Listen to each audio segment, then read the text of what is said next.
네. 자, 우리 필리핀 목장이 격려가 필요한 것 같습니다. 그렇죠? 우리는 이제 지난주에 우리 대림절이 뭔가에 대해서 우리 함께 말씀을 나눴고요. 대림절이라는 것은 성탄절을 앞둔 4주 동안의 주일을 대림절이다. 대림, 주님의 임하심을 기다리는 날이라. 그래서 4주 동안을 대림절이라고 하는데, 전통적으로는 이제 이 동방교회 같은 경우에는 초를 이렇게 4개를 놓고, 양쪽에 2개씩 4개를 놓고, 한 주마다 초를 하나씩 켜요. 그래서 이번이 셋째 주니까 초를 3개를 딱 켜놔야 되겠죠. 이렇게. 하지만 이제 우리 교회는, 초를 안 해놓습니다. 오늘은 이제 대림절 셋째 주간인데요. 지난 2주 동안 우리는 예수님의 탄생과 관련해서 요셉의 신앙 또 마리아의 신앙을 보았습니다. 오늘은 이제 이 대림절 기간 3번째 주간에 우리 대림절의 의미를 살펴보면서 이 대림절 주님께서 이 땅에 어떤 모습으로 오셨는지, 주님이 오신 그 의미가 우리들에게 어떤 의미가 있는지 이런 걸 살펴보려고 합니다. 하나님의 교회로 알려진 안상홍 증인회는 실제로는 하나님의 교회가 아니지요. 그것은 안상홍과 장기일자의 사이비교라고 볼 수가 있습니다. 이단이라고도 하지 않죠. 신천지나 안상홍 같은 경우는 이단이라고 하지 않고 사이비라고 하는 것이 더 정확한 표현이죠. 자, 근데 그들은 설문조사를 하는데 12월 25일 성탄절이 예수님이 태어나신 날이 아니야 라고 하면서 너희들이 잘못 믿고 있어 이렇게 이야기를 합니다. 그러면서 이 기독교인들을 많이 미혹하고 있어요. 그날은 로마의 태양절을 기념하는 우상의 날인데 그 우상의 날을 너희가 예수님의 태어나신 날이라고 하니까 너희들이 우상 숭배자들이야 라고 그렇게 비판합니다. 그런데 성경에는 주님이 태어나신 날짜를 가르쳐주지 않았습니다. 그리고 12월 25일은 실제로 그들이 말하는 것처럼 원래는 로마의 태양신의 날이었어요. 근데 왜 이 로마의 태양신의 날을 우리는 크리스마스로 지킬까요? 오늘 이 말씀을 보면서 이런 모습들, 이런 것들을 우리가 생각했으면 좋겠는데요. 그날을 우상으로 만들지 않고 우리가 예수님을 섬기는 그런 이유가 어디에 있을까요? 이런 것들을 살펴보려고 합니다. 또 신앙생활하면서 우리는 종종 이런 질문을 합니다. 이스라엘의 역사, 특별히 이 미가서에 나와 있는 역사, 미가서는 예수님 태어나시기 한 600년 전에 기록된 건데 그 이스라엘의 역사와 우리와 무슨 상관이 있는 거야? 그 역사를 꼭 알아야 될까? 성탄절은 예수님의 탄생을 기뻐하면서 축하하면 되는 거지.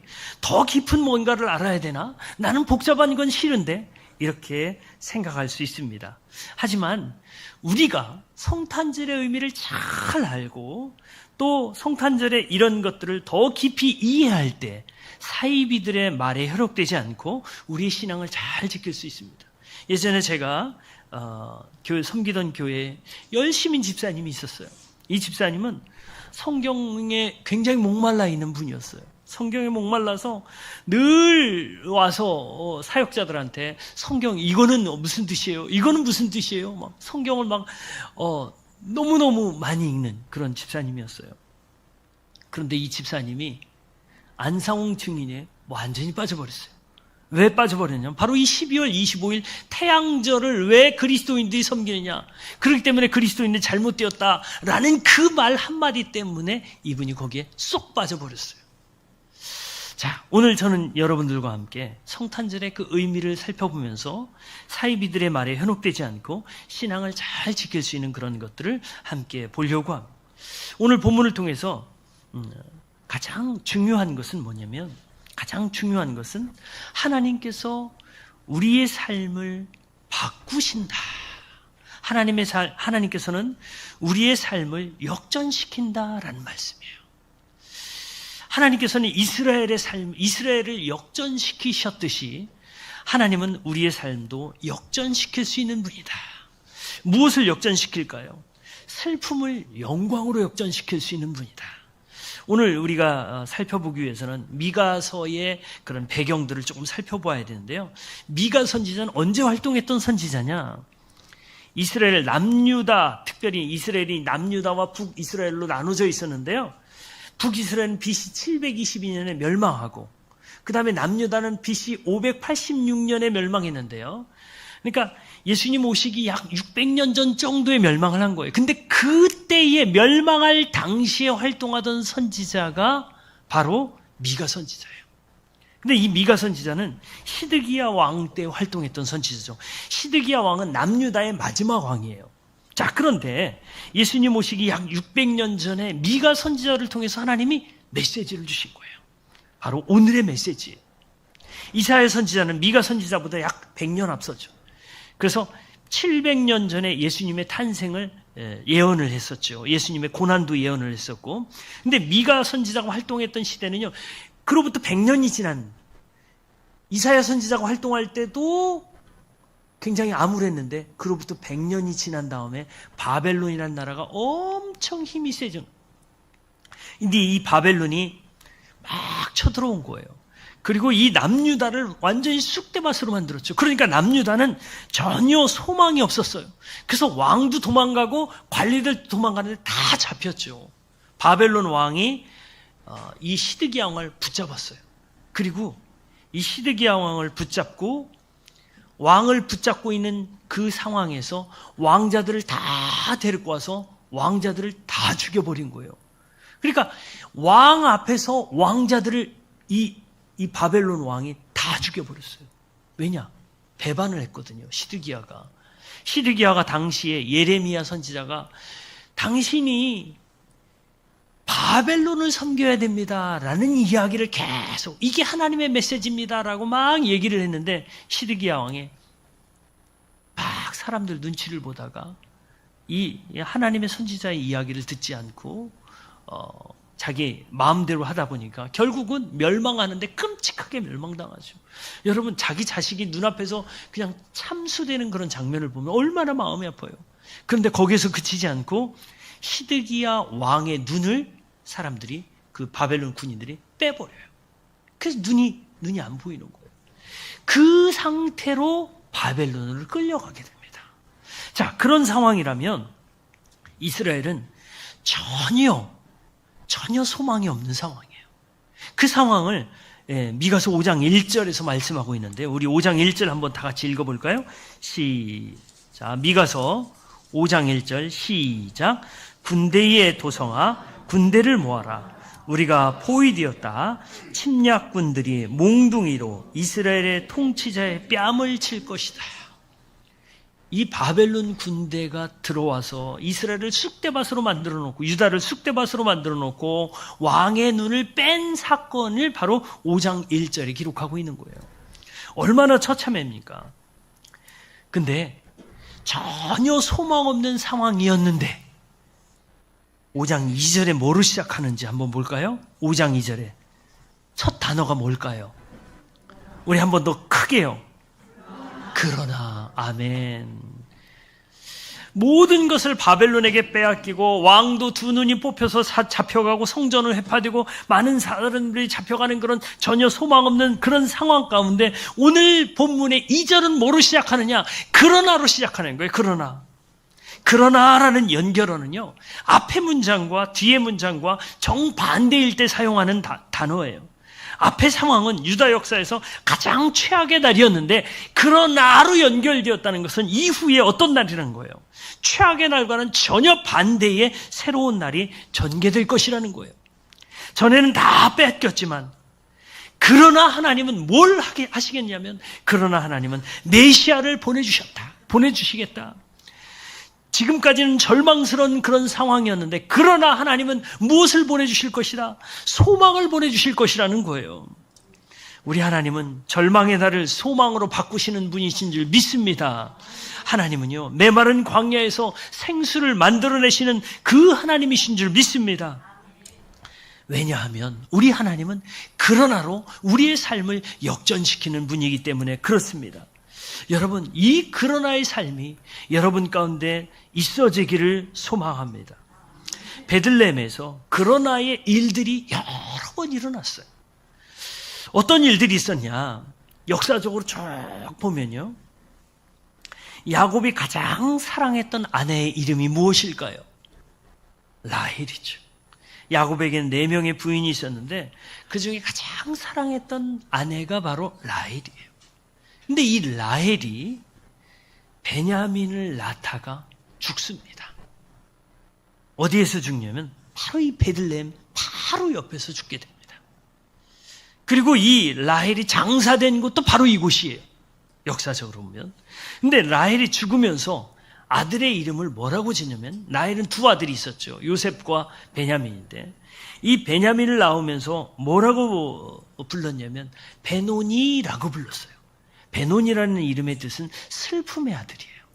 그래서 라헬은 끔찍한 고통 중에 굉장히 난산을 했었는데 굉장히 힘들게 베냐민을 낳으면서 그리고 자기의 기운이 다 해서 죽게 되는데 그 자기의 고통보다도 사실은 이 피덩이를 놓고 가는 그 마음이 너무너무 슬펐기 때문에 라헬은 거기서 이 아들의 이름을 베노니, 슬픔의 아들이라고 하고 숨을 거두게 됩니다.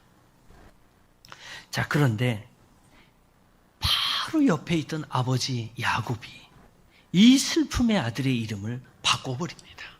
뭐라고 바꿨냐면 베노니라는 이름을 베냐민이라는 이름으로 바꿔버립니다. 베냐민이라는 이름의 뜻은 나의 오른손의 아들이라는 뜻이에요. 슬픔의 아들이 아니라 오른손의 아들. 오른손의 아들이라는 것은 히브리의 의미에서는 힘, 근원, 지켜주는 그런 든든한 이런 뜻이에요. 자, 그러면 슬픔의 아들이었었는데, 슬픔의 아들로 태어났는데 야곱이 오른손의 아들로 바꿔버린 거예요. 능력의 아들, 힘의 아들, 지켜줌의 아들로 바꿔준 거예요.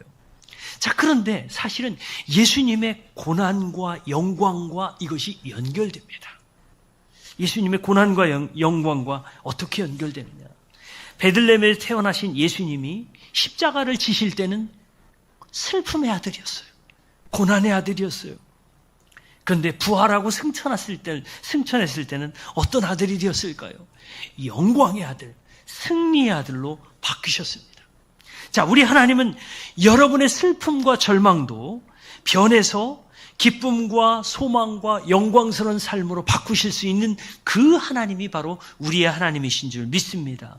그래서 여러분의 슬픔을 변해서 기쁨으로 바꾸시는 그 하나님을 여러분들이 경험하시기를 소망합니다. 왜냐하면 우리 하나님은 그러나의 하나님이시기 때문에 그래요. 그러나의 하나님. 베들레헴에서 베냐민의 출생을 통해서 그러나의 하나님은, 역전시키는 하나님은 여러분의 삶도 그러나의 삶을 일으키시면서 여러분의 삶도 역전시킬 것을 믿습니다. 그 하나님의 약속을 나의 약속으로 붙잡으면 그 하나님의 약속이 나의 삶에서 역사하시는 거예요. 또 하나의 그런 이 이야기가 있는데요. 그건 뭐냐면 이 지역에 또 다른 역사가 숨어 있는데 그게 뭐냐면 룻과 보아스의 사랑의 이야기예요. 여러분, 룻기의 배경이 된 곳이 어디일까요? 베들레헴이에요. 룻기의 배경이 된 곳이.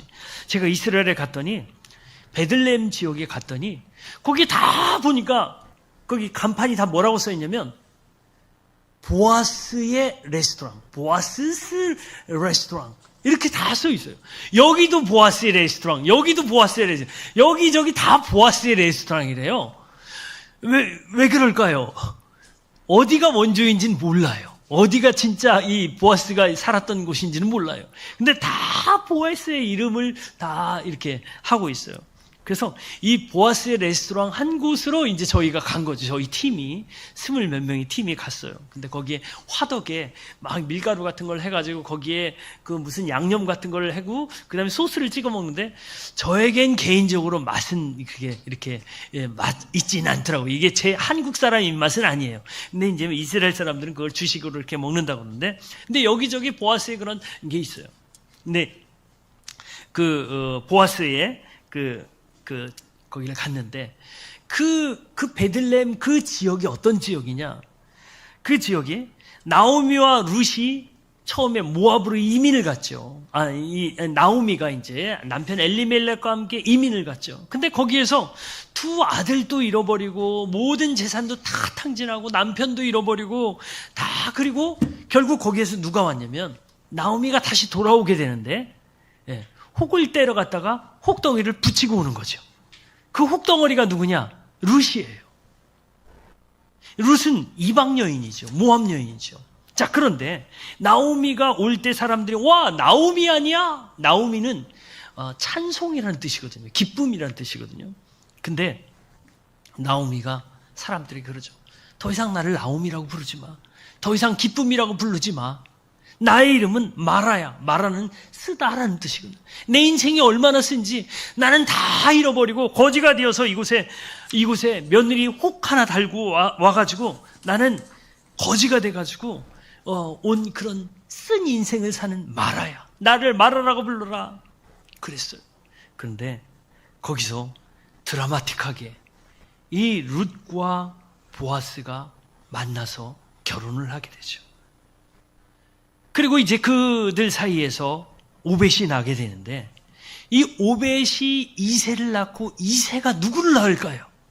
다자로 시작하는 유명한 이스라엘의 왕 다윗을 낳게 돼요. 오벳을 낳고, 오벳이 이새를 낳고 이새가 다윗을 낳게 돼요. 그러면서 다윗은 베들레헴에서 가장 유명한 축복의 아들이 되죠.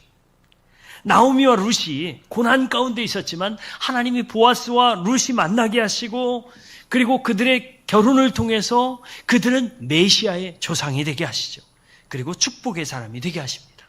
그래서 보아스는 사실은 예수님의 상징이에요. 이 말은 어떤 의미냐?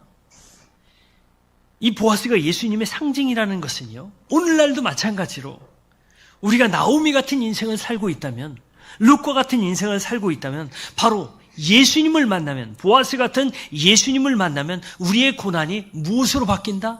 축복으로 바뀐다는 거예요.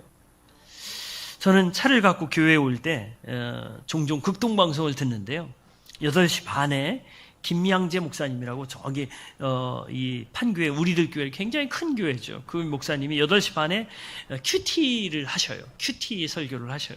그럼 이제 그거를 자주 듣고 와요. 근데 이제 목사님이 꼭 이거 큐티 설교를 하고 난 다음에 끝에 꼭 간증을 넣어요. 근데 이 간증들을 거의 이제 자주 듣죠. 간증을 자주 듣는데, 근데 간증들이 대부분이 보니까 그래요. 그냥 이 사람들이, 대부분의 사람들이 인격적으로 예수님을 만나고 난 다음에 그들의 삶이, 그들의 마음이 바뀌더라는 거예요. 대부분 어떤 마음으로 바뀌느냐? 사랑의 마음, 긍휼의 마음, 사람들을 안타까워하는 그런 마음으로 막 바뀌는 거예요. 그들의 말을 들어보니까 상황은 변한 게 없대요. 전혀 환경은 변한 게 없대요. 그런데 뭐가 변했냐? 마음이 변하더라는 거예요. 막 이 남편이 막 미워가지고 막 대부분 여성들이, 그 여자 목사님이라 그런지 여성들이 간증 대상이에요. 근데 남편들이 너무 미운 거예요. 막 다른 쓸데없는 짓들을 하고 막 너무 미운 거예요. 근데 예수님을 인격적으로 만나고 보니까 남편이 불쌍해 보이는 거예요. 그러면서 긍휼히 여기는 마음 갖고 남편을 위해서 기도하고, 또 어떤 남편은 또 자기 부인이 막 미워. 근데 미웠는데 예수님을 인격적으로 만나니까 자기 부인을 사랑하려고 애쓰려고 하는 그런 모습들, 이런 간증들을, 여러 간증들을 제가 들었어요. 그러면서 이걸 느꼈어요. 아, 진짜 축복이라는 것은 환경과 조건의 변화가 아니라 예수님을 만나서 마음이 변화되는 것, 그리고 삶의 태도가 변화되는 것이 진짜 축복이다, 이런 걸 느꼈습니다. 여러분도 그렇게 생각하시나요? 여러분, 환경이 바뀌었다고 해서 축복받은 것이 아니라 마음이 바뀌면 삶이 이 마음에 따라서 바뀌어가게 됩니다. 그래서 마음이 바뀐 것이 진짜 축복이에요. 그런데 예수님을 만나면, 삶에서 예수님을 인격적으로 만나면 우리의 삶이, 우리의 마음이 완전히 바뀌어버리는 거예요. 예수님 뭐라고 얘기하시냐면, 너희가 나를 찾고 찾으면 나를 만나리라. 여러분이 예수님을 찾고 찾으면 만나게 될 줄로 믿습니다. 우리가 어떻게 만날까요? 말씀을 읽을 때 하나님을 만나게 되죠. 왜요? 말씀이 예수님이기 때문에. 태초에 말씀이 계시나 이 말씀이 하나님과 함께 하셨으니 곧 이 말씀이 하나님이시라. 그래서 이 말씀이 하나님이에요. 그래서 말씀을 읽을 때 우리가 하나님을 만나는 거예요. 그리고 예수님을 인격적으로 만날 때 사실은 우리의 삶이 뭐로 변하느냐? 아주 평범한 삶에서 축복된 삶으로 바뀌게 됩니다. 그런데 하나님의 역전은요, 여기에서 멈추지 않아요. 하나님의 역전은 평범한 것을 위대한 것으로 만들어요. 평범한 사람을 위대한 사람으로 만들어요. 아까 슬픔이 있던 사람을 축복의 사람으로 만드는 것처럼 평범한 사람을 위대한 사람으로 만드시고 평범한 곳을 위대한 곳으로 만드셔요. 여러분, 베들레헴이라는 마을은 예루살렘에서 약 8km 떨어진 장소인데요. 누구도 주목하는 장소가 아니에요. 그런데 그곳에서 예수님이 태어나신 거예요. 근데 그 예수님이 태어나셨는데 예수님이 어떤 분인가를 2절의 후반부에 이야기하고 있는데요. 자, 2절 한번 처음부터 2절 끝까지 한번 읽어볼까요? 시작. 그러나 너 베들레헴 에브라다야, 너는 유다의 여러 족속 가운데서 작은 족속이지만 이스라엘 다스릴 자가 내게로 나올 것이다. 그의 기원은 아득한 옛날 태초에까지 거슬러 올라간다. 아멘. 예수님의 기원에 대해서 이야기하고 있는데, 자, 아무도 주목하지 않는 이 마을에 예수님이 태어나심으로 인해서 이 마을은 위대한 마을이 됩니다. 그리고 지난 2000년 동안 세계인들이 주목하는 그런 마을이 됩니다. 여기서 중요한 것은요, 안상홍 증인회가 말하는 것처럼 날짜가 중요한 게 아니에요. 12월 25일이라는 날짜가 중요한 게 아니라 예수님의 태어나심의 의미가 중요한 거예요. 역사적으로 보면 12월 25일은 로마의 태양절 맞아요. 콘스탄티누스 황제가 그날을 이 예수님의 탄생 크리스마스 날로 바꿨어요. 근데 우상을 섬기는 사람들이 우상을 섬기는 날에서 하나님을 섬기는 사람들이 하나님을 경배하는 날로 바꿨다는 거에 여러분 의미를 두셔야 돼요. 이게 하나님의 놀라운 반전이에요. 우상을 섬기는 날이 하나님을 섬기는 날이 되었다? 이게 엄청 놀라운 거 아니에요? 우상을 섬기는 사람들이 하나님을 섬기는 사람들이 되었다? 이 놀라운 사실이에요. 과거의 날은 우상의 날이었어요. 하지만 이제는 어떤 날이 되었어요? 하나님을 섬기는 날, 이 하나님이 태어나신 날을 축하하는 날로 바뀐 거예요. 하나님이 바꿔버리신 거예요. 여러분, 성찬식에서 포도주와 빵은 어떨까요? 포도주와 빵, 우리가 사실 마트에 있는 걸 사오잖아요. 마트에 있을 때는 이 빵은 뭐예요? 그냥 일반적으로 우리가 먹는 양식이에요. 그냥 배고플 때 먹는 양식이에요. 근데 이 빵이 여기 성찬식에 쓰일 때는 뭐가 될까요? 그리스도의 몸이 되는 거예요. 포도주가, 어떤 사람은 요새 난 와인을 정말 좋아하고 와인을 잘 아는 그런 사람이야. 와인에 대해서 연구해요. 근데 그 사람들이 먹는 와인은요, 술이에요. 근데 그 와인이 성찬식에서 쓰일 때는 뭐가 될까요? 사람들이 먹고 즐기고 흥청대는 그런 술이 아니라 거룩한 예수님의 피가 되는 거예요. 여러분, 이 떡과 포도주가 그렇게 예수님의 몸과 피가 된 것처럼 그 날 자체가 원래는 태양절, 우상숭배를 섬기는 그런 날이었었는데 그 우상숭배의 날이 하나님의 탄생을 축하하는 날로 바뀌어버린 거예요. 그래서 우리는 날짜에 연연하지 않아요. 그 날짜가 무슨 날이었는지, 그 날짜의 과거가 어떤 거인지 알 필요가 없어요. 그런데 지금은 하나님의 탄생을 축하하는 날이 되었다는 거예요. 그래서 안상홍 증인회가 막 그런 거 이야기할 때 여러분 거기에 현혹되지 마세요. 사람도 마찬가지예요. 과거에 이 사람이 어떤 사람인지 전혀 주님은 관심이 없으세요. 과거에는 어떻는지 모르지만 예수 그리스도의 십자가에 새 힘을 얻고 새 능력을 받고 새 피를 받은 사람은 새로운 사람이 된 거예요. 그런즉 그리스도 안에 있으면 새로운 피조물이 된 거예요. 크리스마스 날도 마찬가지예요. 크리스마스 날도 마찬가지로 과거의 우상을 섬기는 날에서 하나님의 탄생을 축하하는 날이 된 거예요. 어떨 때요? 하나님의 손에 붙들릴 때 하나님이 그렇게 바뀌게 하시는 거예요. 여러분 마찬가지예요. 사람도 평범한 사람이 하나님의 손에 붙들리면 위대한 사람이 되는 거예요.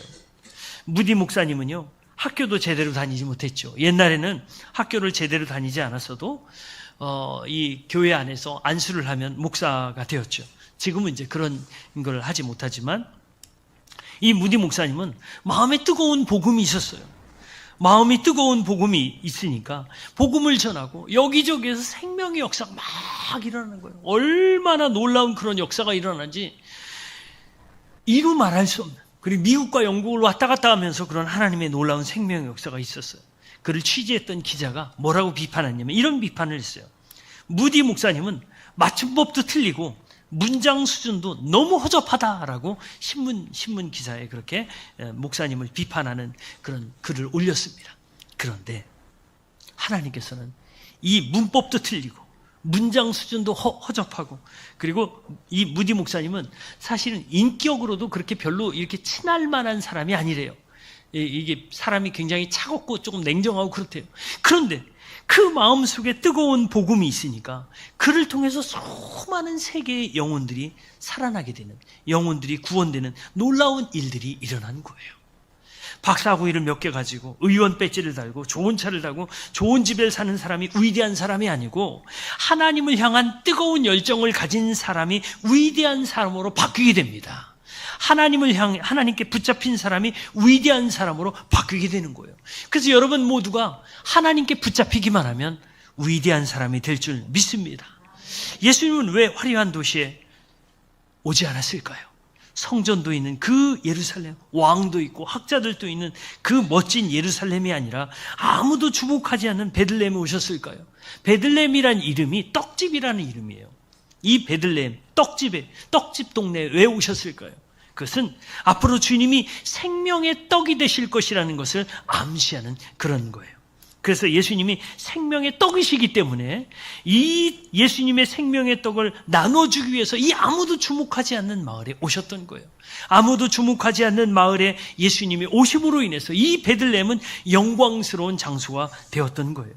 저는 개인적으로 여러분들이 베들레헴이 되기를 소망합니다. 하나님이 임재하시는 사람, 하나님이 임재하시는 가정, 하나님이 임재하시는 직장이 되기를 소망합니다. 누가 알아봐 주지 않아도 하나님이 임재하시는 사람, 그 하나님 임재하시는 가정, 그런 사람이 되면 그 자체로 하나님이 기억하시고 인정하시고 하나님이 위대한 사람으로 만들어주시는 거예요. 아무도 안 알아주지 않을 수 있어요. 하지만 하나님이 알아주실 때 그 사람은 이미 위대한 사람이 된 줄 믿습니다. 하나님이 여러분들을 기억합니다. 세상에서는 평범하다고 또 별 볼 일 없는 사람이라고 생각할 수 있지만 여러분들을 통해서 하나님의 역사가 일어나게 된다면, 여러분들이 하나님을 만나게 된다면 여러분들이 하나님의 베들레헴이 되는 거예요. 그래서 베들레헴이 되기를 소망합니다. 우리 함께 이 시간 기도했으면 좋겠는데요. 우리 하나님은요, 그러나의 하나님이세요. 캄캄한 인생을 빛으로 바꾸실 수 있는 분입니다. 베들레헴에서 라헬은 아들을 낳으면서 슬픔의 아들을 낳았지만 하나님은 그를 오른손의 아들로 바꾸셨어요. 여러분의 삶도 하나님이 오른손으로 붙잡아 주시는 삶으로 바꾸실 줄 믿습니다. 뿐만 아니라 하나님은 평범한 마을을 영광스러운 마을로 바꾸셨듯이 평범한 인생을 위대한 인생으로 바꾸시는 분인 줄 믿습니다. 여러분이 한 주간 하나님과 깊은 만남을 가지세요.